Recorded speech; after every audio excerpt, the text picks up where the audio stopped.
Presented by Star Music. Star Music. Star Music.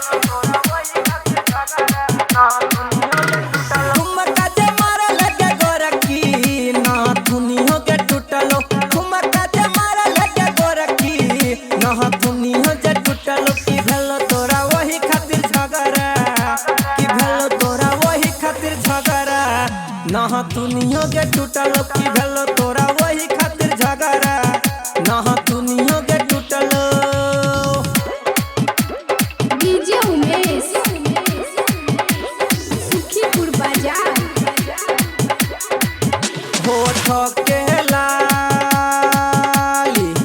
कोना को घिसलौगे बाजारा कोना को मिटलौगे छोरा के लाली कोना को घिसलौगे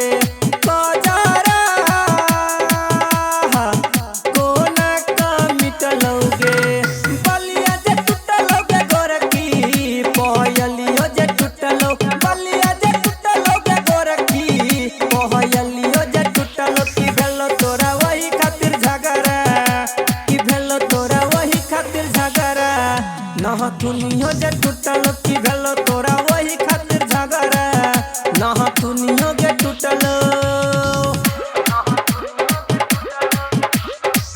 देहिया के सब रंग उजरलौगे कहिया से ई सब भेलौगे देहिया के सब रंग उजरलौगे कहिया से ई सब भेलौगे ई कुलियो हेरैलौगे गोरखी केसियो के फहरलो ई कुलियो हेरैलौगे गोरखी केसियो के फहरलो की भेलो तोरा वही खातिर झगड़ा की भेलो तोरा वही खातिर झगड़ा ना दुनिया जे टूटलो की भेलो